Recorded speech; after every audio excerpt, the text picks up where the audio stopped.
árvore de dividendos, né? Porra, será que esse pessoal só sabe falar de dividendo? Eu vim aqui para aprender hoje, mas a minha carteira não tem nada a ver com essa estratégia. Eu tô só aqui de mente aberta. Você sabia que se você está nessa situação, o dividendo também é importante para você? Isso porque as pessoas, pessoal, acabam se esquecendo ou até não te contam mesmo que o retorno total ao acionista, ou seja, a sua rentabilidade total, ela obrigatoriamente, esses dois fatores não se dissociam. Ela vai ser composta pela valorização do ativo, né, a variação do ativo, mais o valor do dividendo reinvestido. Por que isso tem que ser somado ao retorno total ao acionista? Porque no momento em que uma empresa paga dividendos, obviamente ela está subtraindo do seu lucro, ok? O lucro retido vai parar no patrimônio líquido aumenta e aquela parcela que foi distribuída sai da empresa e vai para o acionista. Se saiu do lucro, se saiu de dentro da empresa, ela tem que sair de dentro do preço. Por isso que existe Datacom e DataX. Então, quando você pega lá um anúncio de dividendo, sempre vai ter lá escrito, olha, para quem tiver ações até a Database ou a Datacom, vou dar um exemplo aqui para vocês, BB Seguridade, Banco do Brasil, que foi até o dia 23 agora de agosto, tá? Quem tinha ações até essa segunda-feira, tinha direito aos dividendos, lá o juros sobre capital próprio, se não me engano, de 0,34 centavos, tá bom? Por ação. Na DataX, ou seja, na terça-feira, ok, dia 24, a pessoa, quem comprasse ações naquele momento, já não teria mais direito, ok? E naquele pregão, as ações, do preço das ações foi subtraído 0,34 centavos. E aí você pode me perguntar, pô, mas se sai do preço da ação, qual é a vantagem do dividendo? Muito boa a sua pergunta, se você está pensando nisso. Isso não vai ter um efeito significativo, pessoal, se você reinvestir os dividendos. Esse dinheiro vai voltar para o ciclo financeiro da Bolsa, tá? Por que eu digo isso? A própria ação do Banco do Brasil na terça-feira entrou em alta. Se não me engano, a abertura teve o desconto lá, a subtração do 0,34 centavos, e até eu estava comentando com o Fê no dia, eu falei, Fê, olha que loucura, hoje que era para a ação estar teoricamente caindo, tá 3,20, 30,20, 30,10, que loucura, né? Então quem comprou ontem se deu muito bem. Então tem gente que fica com medo, pô, comprei ontem, mas aí ficou a ação caiu, eu não deveria ter comprado, deveria ter vendido. Então a gente não se preocupa com isso, pessoal. Dividendo bom é dividendo no bolso, não interessa se ele vai sair do preço da ação, porque a ideia, a intenção neste momento é aumentar a bola de neve. Então você vai pegar essa grana, mesmo que você não reinvista neste momento, você vai reutilizá-la para comprar mais ações, aumentar a sua posição e receber um dividendo maior na próxima vez que a empresa anunciar. Então a gente trouxe aqui para vocês, está na tela. Isso aqui, pessoal, é um exemplo aberto, tá? Gratuito, aberto para todo mundo. Mas tem que se interessar, tem que ir atrás para estudar. Essa aqui é o print que a gente tirou, tá? Tem fonte, o RI, o site de relação com investidores da Itaúsa, tá? Que é uma queridinha, uma velha conhecida aí do pessoal que gosta de empresas de dividendo. E aqui eu trouxe um exemplo para vocês. Nos últimos 10 anos, o retorno total da Itaúsa, médio por ano, ok? É a média de rentabilidade anual, tá? Quem investiu lá em 2011 teve uma rentabilidade de 13,1% ao ano, na média, ok? Na média. Isso representa, vejam do lado a diferença. Quem não investiu, ou seja, quem não pegou os dividendos lá, mesmo que lá atrás eram centavinhos, e reinvestiu, teve uma rentabilidade de apenas 6,9%. Vejam só a diferença, quer dizer, não ganhou nem do Ibovespa, não ganhou do CDI, tá? Então, o dividendo, não desprezem os centavos de vocês. Eu sei que no início, se você está no primeiro, segundo, terceiro ano, é meio desanimador. Porra, ganhei R$1 em centavos. Isso aqui junta com o seu aporte mensal e bota de novo na bolsa, tá? Não despreze os centavos. Isso é muito engraçado. O Barça, quando outro dia foi atravessar a rua comigo, o farol quase abrindo, tal, piscando lá o negócio de atravessar a rua. Eu, pai, vamos! E ele lá agachado no meio da faixa de pedestre tentando pegar uma moedinha de 50 centavos. Então, quer dizer, é isso que eu quero dizer para vocês. Isso é muito emblemático, né? O que ele fez com esses 50 centavos? Nada, botou na carteira, pode ser que nem use. Mas é o valor, mesmo ele tendo tanto dinheiro, ele se deu ao trabalho de agachar e pegar uma moeda de 50 centavos.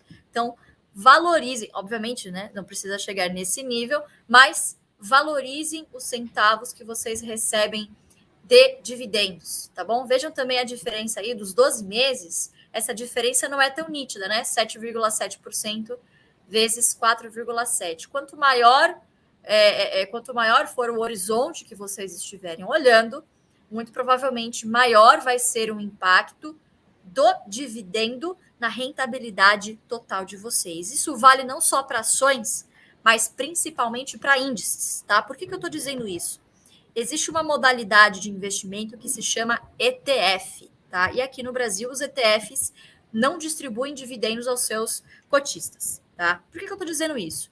Ele é um fundo que pode não ter nada a ver com dividendos, ok? Então, o que acontece? Você vai lá, o fundo investe de maneira passiva, ou seja, a fim de replicar algum outro índice, e é como se você tivesse comprando ali todas as empresas que que estão no índice da Bolsa, ok? Então, ele não tem a intenção de superar o Ibovespa, por exemplo. Ele tem a intenção de ser bem correlacionado com o Ibovespa. E aí você pode falar, bom, essa estratégia não tem nada a ver com dividendos.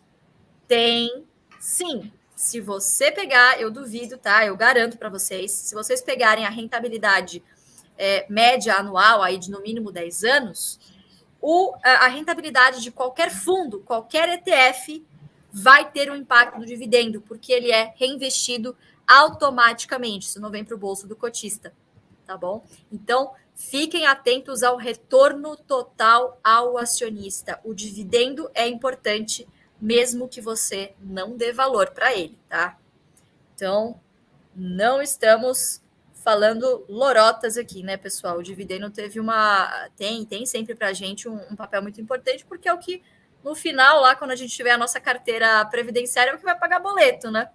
Ô Lu, eu não quero te interromper, tua apresentação está fantástica, mas no caso da Itaúsa, uma coisa também para a gente lembrar, né? É uma empresa que bonificou muitos acionistas, né? É verdade. Então, isso ainda deu uma turbinada extra, além dos dividendos. Se você puder falar um pouquinho disso. Fala para mim. Cortou aqui, desculpa. Não, se você puder, fala só um pouquinho sobre isso. Eu acho super legal. Acho que a Lu não está ouvindo. Eu vou pegar uma perguntinha só enquanto a Lu está conectando lá, do Ricardo Sodré, que tem a ver com isso que a Lu estava apresentando, tá? Ele pergunta, eu devo reinvestir os dividendos na própria empresa ou não teria problema investir em outra empresa que também paga em bons dividendos? Ricardo, é uma belíssima pergunta essa, cara, e você não precisa reinvestir na própria empresa, tá? Você sempre vai procurar, no jeito Barsi de investir, a melhor oportunidade do momento. Se ela não for se de repente você comprou Itaúsa, por exemplo, uma suposição, hipoteticamente falando, você comprou Itaúsa, ela subiu demais e tem uma outra empresa que está pagando um bom dividendo e que tenha de repente caído bastante, mas também se enquadra nos perfis que a gente coloca aqui, que são boas ações, a bons preços, que paguem bons dividendos em bons setores, você pode com certeza e deve reinvestir em outra empresa, você não precisa reinvestir na mesma, tá? Você reinveste na mesma desde que ela continue sendo, desde que ela passe no crivo de ser uma boa oportunidade do momento, tá bom? Acho que é basicamente isso. Quer continuar, Lu? Boa, é isso aí. Ô, Fê, desculpa, tinha cortado para mim a sua pergunta, você falou de bonificações, vai lá, Lu. né? Por favor, me interrompa a qualquer momento, tá? Que aqui não sou só eu, não. A gente sabe que o bate-bola é muito mais legal, né? Do que só eu falando aqui. Mas você tocou num ponto muito interessante, né? A boa parte dos investidores, provavelmente, que estão aqui nos assistindo, chegaram na Bolsa a partir de 2019. Tá? Foi o grande boom aí com a queda da taxa de juros. E foi justamente o período, 2018 e 2019, que a Itaúsa deu por 3 anos seguidos, né, Fabio? Você que é um expert também em Itaúsa. O que ela fazia? Pagava o dividendo e em seguida anunciava uma bonificação de 10%. Ela fez isso 3 vezes seguidas.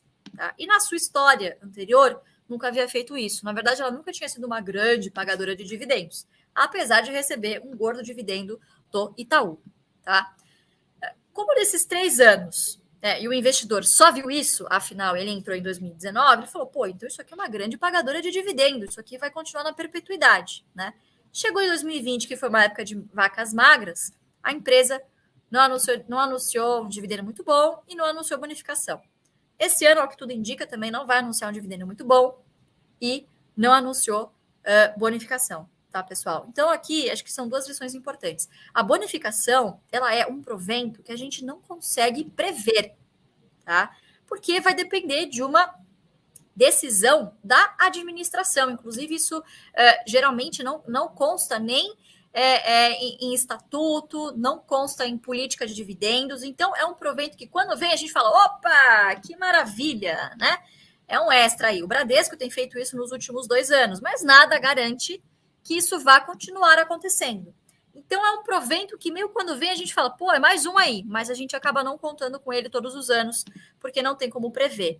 Mas é um provento muito legal, tá? Porque ao invés de ele te dar em dinheiro, ele te dá em ações, automaticamente, tá bom? Então, a bonificação é aí um dos proventos que eu acho mais legais, justamente por não depender aí do seu aporte, né? Você já recebe aí em ações bonificadas, então ele garante aí a quem já é investidor uma boa rentabilidade. Unipar também nos últimos 2 anos acabou dando prejuízo, porque, enfim, é uma empresa de commodities, é uma empresa de ciclos, só que não deixou de remunerar o seu acionista. Deu aí uma bonificação de 11%, outra de 13%, se não me engano, nos 2 anos consecutivos. Então, é um provento para vocês ficarem de olho, mas, infelizmente, não tem como prever, né? Exatamente, Lu. E tem uma coisa bem importante, pessoal, que o pessoal fala, pô, o AGF gosta de ver sangue nas ruas, aí, o AGF gosta de pegar a faca caindo, a gente gosta de crise, de queda. Pessoal, na verdade, quando há uma queda no mercado financeiro, você vê 3 rostos risonhos aqui, principalmente nas redes sociais, justamente pelo fato do que a Lulu e o Felipe acabaram de falar. A gente consegue comprar mais ações com menos dinheiro, mais ações, mais dividendos. Essa é a equação bem rápida do que acontece na prática. Quando, no caso da Itaúsa aí, que a gente está usando como um exemplo simbólico aí, quando ela dá um dividendo em forma de bonificação, que o Felipe falou, você aumenta a sua base acionária. Então, quando você for receber dividendos, você vai receber sobre uma base acionária maior. Então, você vai receber mais dividendos. É simples assim. Quando a bolsa cai, não quer dizer que está ruim, muito pelo contrário, está muito bom para quem está construindo uma carteira que vai permitir com que você tenha a tão sonhada liberdade financeira, porque você acaba comprando mais patrimônio, você acaba comprando mais ações, ou seja da Itaúsa, ou seja de outras empresas que são tão boas quanto em relação a dividendo, tá bom? Então, mais ações, mais dividendos. Quando cai, você vai ver 3 rostos felizes aqui, hilariantes, não só nas redes sociais, como também no AGF+. Certo, Philips? Certíssimo, Fabião. E lembrando uma coisa importante também, eu vejo algumas pessoas perguntando aqui na live quais são as empresas que pagam dividendo mensal. Pessoal, isso para a gente, sinceramente, pouco importa, porque, na verdade, apesar de ser interessante você ter um fluxo pingando na tua conta mensalmente, talvez muita gente até esteja acostumado com isso, com alguns FIIs, né, alguns fundos imobiliários, ao mesmo tempo, a gente não busca frequência de pagamento, o que a gente busca é o retorno na forma de dividendos. Então, se a gente tiver uma empresa que paga um yield relativamente baixo e mensalmente, ou uma outra empresa que paga um yield bem mais representativo, mais uma vez por ano, a gente acaba optando pela segunda ao invés da primeira. Vamos falar um pouquinho mais sobre isso, mas só para vocês entenderem um pouco mais a fundo como funciona essa metodologia. Vai lá, Lu, continua. Então, gente, trouxe aqui uma comparação para vocês, né? Primeiro que é compulsório. Você vai lá e em cima da sua folha você já paga o INSS, não tem escolha. Segundo que você contribui por no mínimo 15 anos, se pelo menos você quiser se aposentar aí por idade. Terceiro, o patrimônio não é seu. Você contribui, não forma patrimônio nenhum, tá? Para receber uma renda pífia lá na frente. Quarto, os recursos são administrados pelo Estado. Não sei se eu preciso nem argumentar com vocês que isso, né, se isso é uma coisa boa ou ruim. Segunda opção que a gente tem, que é muito menos pior que a do INSS, está cada vez mais comum, com uma forma de benefícios das empresas aí, o que eu acho muito positivo, né? Você tem empresas que, por exemplo, você contribui com parte do seu salário e aí a empresa vai lá e inteira com mais 50%, né? E aí, obviamente, cada empresa vai ter, cada benefício vai ter as suas devidas regras, né? Então, a previdência privada, ela é muito comum para executivos, funcionários, enfim, colaboradores cada vez mais presente aí na vida dos brasileiros, tá? Outra coisa boa, a contribuição é opcional, né? Você faz se você quiser, se você achar necessário, e obviamente você pode investir naquele fundo que mais se adequar ao seu perfil de risco. Pode ser um fundo de previdência multimercado ou renda fixa se você for mais conservador, tá? Terceiro, você tem flexibilidade nos aportes, né? Obviamente depende, tá? Aqui sempre leiam as linhas pequenas de um contrato de fundo de previdência, tá? Muito cuidado. Por quê? O mercado caminha, boa parte dos produtos caminham para a flexibilidade dos aportes mensais. Pô, um mês ou outro não deu para pagar, você consegue renegociar, tá? Você tem uma certa carência aí. Quarto, você pode escolher lá na frente se você vai querer resgatar o patrimônio ou se você vai querer receber uma renda vitalícia. E aí, claro, você pode escolher também para quem deixar essa renda caso você venha a falecer. É um ou outro. Já é melhor que o INSS, mas eu não sei se eu estou confortável com isso. Quinto, os recursos são administrados por um gestor. Pelo menos alguém escolarizado, que teoricamente a gente acha que é melhor que o Estado, obviamente. Tá? Você tem aqui um benefício que, quando programado, quando bem pensado, você pode fazer uma sucessão patrimonial. Tem algumas vantagens tributárias que algumas pessoas veem como positiva. Eu, particularmente, por exemplo, no PGBL, acho o desconto de até 12% no IR lá uma grande falácia, porque, enfim, você tem um grande custo de oportunidade aqui de aportar todo ano nesse tipo de produto e, geralmente, a sua rentabilidade em relação à Bolsa, ela acaba sendo pífia. Tá? Lu, quando o grande atrativo do produto é a possibilidade de você abater do IR, é porque alguma coisa está errada, vocês não concordam? Pois é, Fê. Você imagina, por exemplo, o dia que, se um dia isso acontecer, tá? Você colocou o seu dinheiro exclusivamente por conta desse desconto, e aí o governo vira e fala: bom, legal, agora esse desconto não existe mais, meu amigo. Acabou. Acabou! Passar bem. Você pode estar se perguntando: bom, mas o governo está fazendo a mesma coisa com as ações, mas, pessoal, os 20% em cima dos dividendos não inviabiliza a estratégia dos dividendos. Não vai fazer com que as empresas acabem. Se acabar com o benefício de 12% do PGBL, acaba a atratividade do produto, porque é uma porcaria. Se vocês pegarem a grande maioria dos PGBLs que tem por aí, a rentabilidade é uma porcaria. O tanto de gente que já chegou para a gente em direct, com previdência privada, que contribuiu a vida inteira e só depois descobriu que a tributação, tá, é em cima do patrimônio inteiro, ou seja, do principal que você botou, mais a rentabilidade, não existe flexibilidade aqui. Se algum dia você muda de ideia, você paga imposto sobre tudo. E, obviamente, você vai sair com menos do que quando você entrou lá atrás. Tá? Então, analisem com muito cuidado. Não estou falando para não ter, para vender, sair vendendo tudo que você tem. Só analise com muita profundidade, tá? Não caia em conto da carochinha de que é tudo mil maravilhas. Não é verdade, tá? E, por fim, o grande demérito aí desses fundos, geralmente, é justamente os custos, tá? Taxa de carregamento, que é uma taxa que incide sobre, no momento do aporte que você faz, bom, ele já come um pedaço, tá? Você tem a taxa de administração, você tem taxa de saída, e em muitos também, geralmente, multimercados, você tem taxa de performance. Então, se você identificar algum tipo de taxa sobre esses fundos de previdência, de novo, tenha uma análise mais aprofundada, veja se realmente vale a pena fazer esse negócio em troca dos 12% lá, se você faz a sua declaração completa, tá bom? E aí tem VGBL também, que é outro regime. E, por fim, a carteira previdenciária, que, obviamente, para puxar a sardinha para o nosso lado, botei tudo verde, que eu acho que é tudo lindo, não tem problema nenhum. O problema quem cria é a gente, não o mercado. Tá? E eu vou explicar aqui, a gente vai explicar ao longo aqui da apresentação por quê, pessoal. Primeira vantagem, até o governo tem uma carteira previdenciária, vocês sabiam? Em dividendos, é bilhões por ano que eles recebem de Petrobras, Eletrobras, Banco, a Caixa, tá? Então, mesmo privatizando, eles continuam com boa parte das ações, né?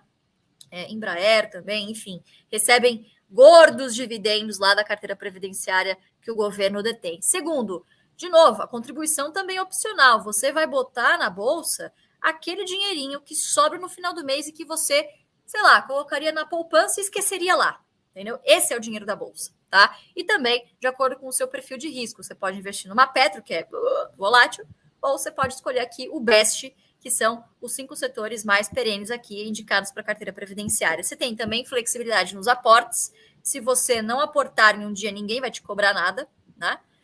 O patrimônio, aqui vem o principal. O patrimônio e a renda são seus. Você vai contribuir lá todo mês se você conseguir. Você vai juntar um patrimônio. Esse patrimônio é um organismo vivo que vai te gerar mais renda. E lá na frente, quando você não quiser mais reinvestir, você vai ter o patrimônio te gerando uma renda que você vai botar lá na renda fixa, na sua reservinha de emergência e vai viver, meu amigo. Você vai viajar, você vai viver, ficar com a sua família, passar o final de semana onde você quiser, tá? Com patrimônio e com renda, tá? Outra vantagem é a liberdade de você ser o seu gestor. Obviamente, tem muito mais trabalho aqui, né? Vocês vão ter que prestar mais atenção, estudar sempre. Não digo que precisa abrir o home broker e ficar atento todo dia, toda hora, todo minuto. Mas vocês precisam saber o que vocês estão investindo. Isso dá trabalho, mas é muito recompensador, eu garanto para vocês. O dividendo, por enquanto, é isento de imposto de renda, tá? Então, por enquanto, podemos afirmar aqui que essa também é uma grande vantagem. E, por último, nos últimos 5 anos, esse movimento foi muito positivo, são os pouquíssimos custos de operação, tá? Então, hoje você tem aí algumas corretoras que oferecem serviços sem corretagem, tá? Os emolumentos caíram, várias taxas caíram. Vocês têm, por exemplo, conteúdo de muita qualidade de forma gratuita no YouTube. Aqui, obviamente, incluo aqui essa série Árvore dos Dividendos. Então, hoje, as possibilidades são infinitas, né? Hoje não dá mais para a gente dizer que, poxa, o investidor que está lá no fracionário é impossível para ele acumular ações. Hoje isso não é mais uma verdade, tá? Se ele quiser, se ele tiver disposto, ele vai conseguir também investir em bolsa por conta desses pouquíssimos custos de operação. E aí, pessoal, eu queria, antes de finalizar aqui essa grande apresentação, deixar uma pergunta, uma pulguinha atrás da orelha de vocês. Eu quero que vocês respondam aqui no chat para a gente, por gentileza. O que vocês acham menos arriscado? E essa pergunta aqui vale para aquele seu amigo ou para você mesmo que ainda não está convencido de entrar na bolsa, tá? Que fala, porra, eu acho a bolsa muito arriscada. Sobe e desce. Tô rico, tô pobre, tô rico, tô pobre. Vamos lá. O que é menos arriscado? Pensa bem. Você emprestar dinheiro para o banco ou para o governo, tá? Porque quando você coloca o seu dinheiro na poupança, você é credor, você está emprestando para o banco. Quando você coloca no Tesouro Direto, você está emprestando para o governo. Lembre-se, credor você negocia, credor você passa a perna, credor é o último da lista, tá bom? O que é mais arriscado? Emprestar dinheiro, ser credor ou ser sócio? Quando você é sócio, se você cai, ele cai junto. Se ele sobe, você vai junto também. Obviamente, se você fez aqui um bom stock picking, selecionou boas ações para sua carteira, a tendência é que, se os sócios progridem, se os grandes sócios recebem dividendos, vocês também recebem, né? Então, ele não pode te ferrar porque vocês vão para o mesmo buraco, tá bom? Então, pensem aí, respondam aqui, o que é menos arriscado? Emprestar para o governo, para o banco ou ser sócio deles? Muito bom, Lu. Eu tava inclusive ouvindo há pouco tempo uma frase que eu também achei muito interessante. Não sei de quem é, mas na dúvida a gente sempre fala que é do Warren Buffett, né? É uma frase que dizia que o que é mais arriscado? As pessoas acham que investir em ações é arriscado, legal. Mas investir em ações é arriscado ou trabalhar 35 ou 40 anos para alguém e depois se aposentar através do governo? Pensem nisso, pessoal.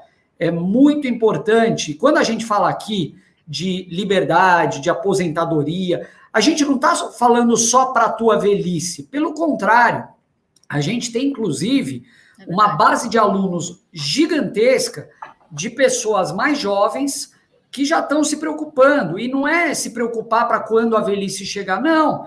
A pessoa não quer ter um chefe para o resto da vida, não quer trabalhar num horário que não seja o horário que ela mais quer, ela quer ter a liberdade de viajar. Então, quando a gente fala de carteira previdenciária e de dividendos, pessoal, é você empreender na Bolsa de Valores, é você construir a sua própria renda com empresas que já são formadas, que já dão lucro, que são bem geridas por alguém e, consequentemente, sendo acionista, você também vai ser beneficiado.